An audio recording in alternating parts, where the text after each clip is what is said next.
Two, 1, 2. All right, this is a check. This is channel 2 with a wireless microphone. This is channel 1 with a stick microphone.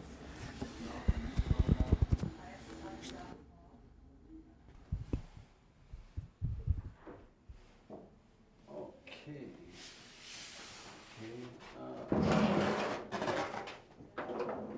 Too low.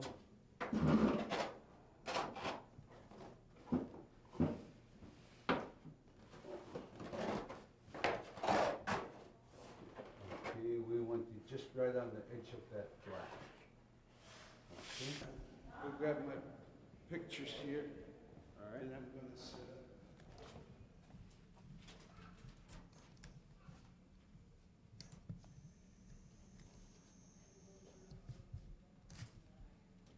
Okay. Our new exhibit.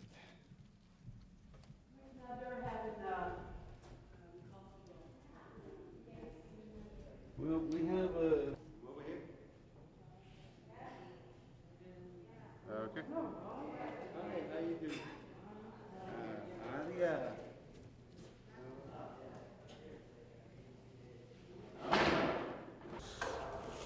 Here we go. Here's.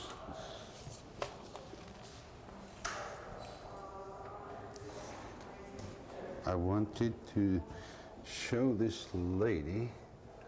Let's see, and I need another picture. Okay.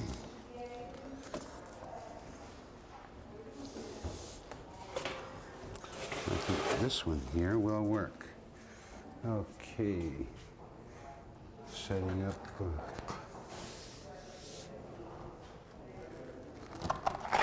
Oh, come on, don't stick too early there. Okay, there we go. I'm going to be readjusting these photos, so I have to do a little trimming on one of them here. I think that's going to work out nice. Okay. Inuit women like Kaya, photographed in her home sewing, were relied upon heavily by commercial whalers to produce clothing for use in Arctic waters. Okay, that's good. Group of whaling captains showing off their winter outfits made by Inuit women, without which they would be hard-pressed to survive in the cold Arctic summers. This is a nice winter scene for the summer, but that's the way it is up here. Whalers. Okay, that's going to look nice. I'm just getting this put together for the first time. The photographs just arrived, and we'll make some minor adjustments and add some additional display items to go with this exhibit. We wanted to portray especially the role of women in the Inuit women to the commercial whalers in their strive for survival in our Arctic conditions. So these photographs demonstrated the best photos that we could collect from the earliest of our whaling times, commercial whaling times. And it shows a sequence of activity that the commercial, especially the East Coast whalers, were dependent on in their interaction with Inuit. But this will lead to some better things as we go along. Well, our plan will include taking a group of people from the North Slope to meet some of their kin in the East Coast, some of them for the first time. So there's some excitement building up around taking some folks to the East Coast and meeting some of their family members. Okay. A lot of our exhibits with this particular scene at the main entry to the... this is our little archaeology dig right here. I find mostly girls playing with this box because they built little igloos out of the bones, and you can see the bones have been dug out. I bury them every day and try to set it up for the next day. So kids like to play with this thing. and I need to move it sometime. Yeah. On this side, we have a number of different exhibits starting this hall. On this wall, we have whalebone houses that were excavated from Greenland to Siberia. Okay, too much glare? No, that's good. Okay. Either place is fine. This exhibit was a multidisciplinary project including University of Arkansas, University of Alaska, University of Copenhagen, Alaska Eskimo Whaling Commission, and a university in Providencia, studying whalebone houses, trying to establish a timeline in which Inuit occupied the Arctic. We find that Greenland was actually occupied by Inuit back 2,000 years ago, a bit more time than most people had anticipated. And as we move from Greenland across to the Baffin Islands and to the other islands in the high Canadian Arctic, we find the sod homes there are about 4,000 years old. As they come across west toward Barrow, then we find that the sod homes are even older. Some of the sod homes we used to play on were actually made out of mammoth bones and mammoth tusks. Those have all washed out to the sea, and we have the last 2,500 years of history left on our beach in the form of archaeological sites. So, and as we move into the Siberian coast, we find that the whalebone houses are even older. I think the oldest was about 32,000, the youngest being about 18,000 years old on the Siberian coast. And so Inuit have been involved in whaling for a long time. And as we go through all these different times, there's evidence that climatic changes were occurring. And it also fits right along with the old Inuit legends that we have among our Alaskan Inupiaq people. It's clear across Greenland to Greenland. So we find a lot of relatives on the Canadian side and the American side, including in Greenland. So it's quite an exciting experience to learn the changes and the cultural time frame that Inuit have lived in the Arctic.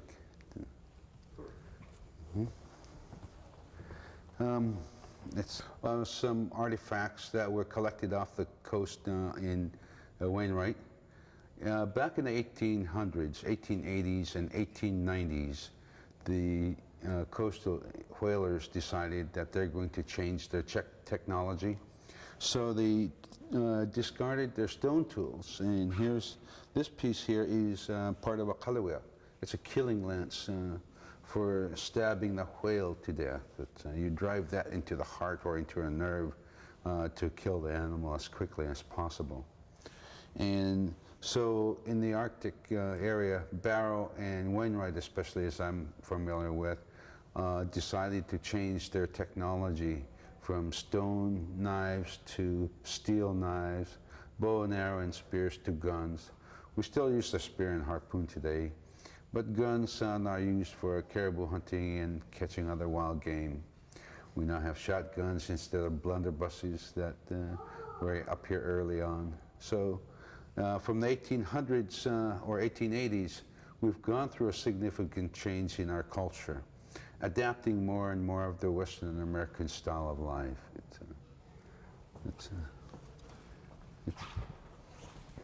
Begin explaining. Okay, these blue beads were used in trade from the 1500s to the 1800s until money was introduced up here. Now, these blue beads had some of the highest value because they related to some of our cosmology and traditional beliefs, and also were highly valued as a form of money. One of these kind of blue beads would buy you a dog team of 5, 25 caribou skins, a sled, and enough food to last your dogs about 6 months, and a stack of fur as tall as yourself for one blue bead. 2 of these blue beads set into a labret would buy you a complete whaling equipment, the umiaq, the harpoons, the floats, etc. So you're all set to go whaling within 1 season. So they're fairly highly valued. By today's standards, you're looking at something like between $30,000 to $50,000 in value. The reason why these beads were so highly valued is in our traditional cosmology, the belief in Sila as being the highest power. In that Sila is something that one cannot do without.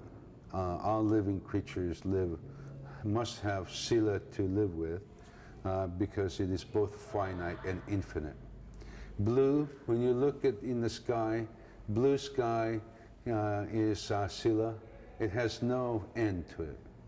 And so it is life force that Inuit believe that it is the life force of all living things, and no living thing can live without Sila. You must have air or in one form or another. So this is related to the old beliefs, and so it gained a very high economic value in the process. Being a hunting society, when you equate Sila and the value of beads, if you have something blue, it attracts animals to your lure. That's the simple way of putting it. Over here, in this particular case, you see a net made out of baleen. Below that, we have some fish hooks. Do up here is when the lakes just freeze, especially those lakes containing fish, just freeze solid enough for a person to walk on. You take a mattock, flat mattock, or something that can produce impact, and herd schools of fish tightly into an area. You hit that ice really hard, and all those fish just plop upside down, and you just chop a hole through the ice and use that fish retriever to retrieve all your fish. So that's one of the reasons. This is one of the reasons Inuit up here were very adamant against seismic testing, because they were killing so many of the fish as they crossed the lakes. And we would see the results of that in the summertime. Of course, the oil industry would already be off and gone, and they never saw that. So, but Inuit in their hunting camps would notice that frequently too.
na si mo. Naga Inupiaq.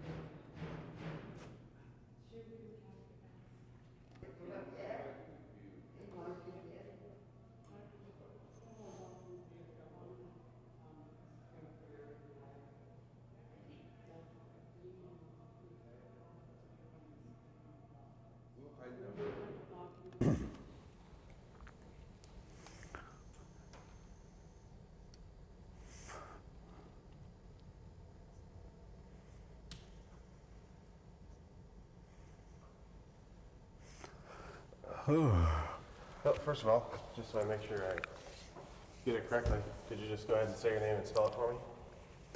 Ronald H. Barrow Sr., Ronald H. Brower-S-R. All right. And what is your title with the museum? Well, I'm the director for the Inupiat Heritage Center. Okay. All right. And just so I make sure I get it correct, well, first of all, why don't we talk about your experience with UIC? Okay. And tell me, well, what your experience with UIC is. You started out quite a few years ago there. Well, I started with UIC back in 1979. I started as a janitor, doing a little bit of work off and on. In those days, I was making my living as an artist, and then I got drawn into the corporation by my uncle, Arnold Brower Sr., and I started learning a bit about what the corporation was about. And though I really didn't want to participate, my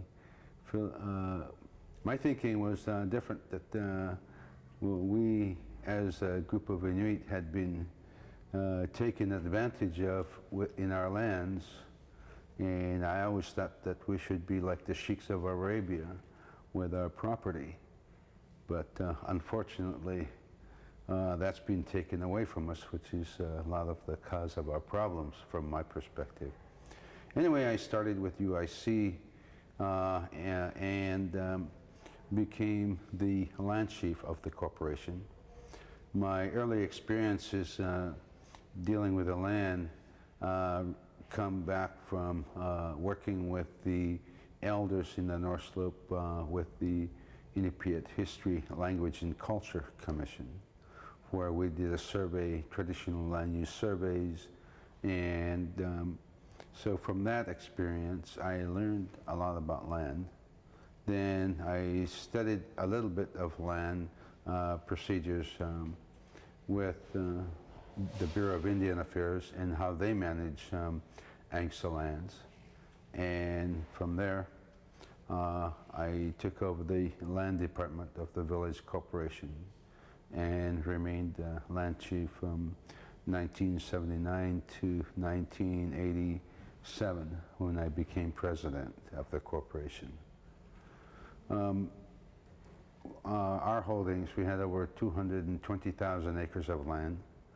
So I developed subdivisions for the corporation to provide land for young married couples at that time. City land, the old town site was turned over to the city. So in Barrow, we had a big problem. Most of our young married couples didn't have enough money to buy land. So as a group of shareholders with a concern, we decided to create a subdivision for young married couples. Then it bloomed to include the rest of the shareholders owning 100 shares of stock in the corporation. So we ended up developing 8 subdivisions for 200 or 2,000 and some shareholders. So we were the first ones in the state to create subsistence subdivisions. And there was no regulation for that, so I think we got one across from the state and the feds in creating subsistence subdivisions. And there was no classification like that, just subdivisions. So From that time, I was placed in more and more responsibility with the corporation. In not too long, from 1980-81, we also, as a member of the, I was on the board of the UIC.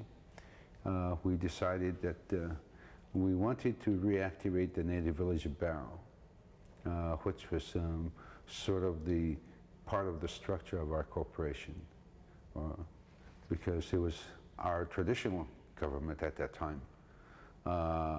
BIA was trying to stamp out the native village of Barrow, and we were hard pressed to keep it going. So the old council, Patkanira, Lee Sulu, David Brower, and those folks, members of the living members of the old tribal council, transferred all their powers to the village corporation before they passed away. And so from there, we had a long fight with BIA to revive and retrieve our tribal government. So in the end, we were successful in doing so. But I was, in the early days, I was later promoted to executive vice president.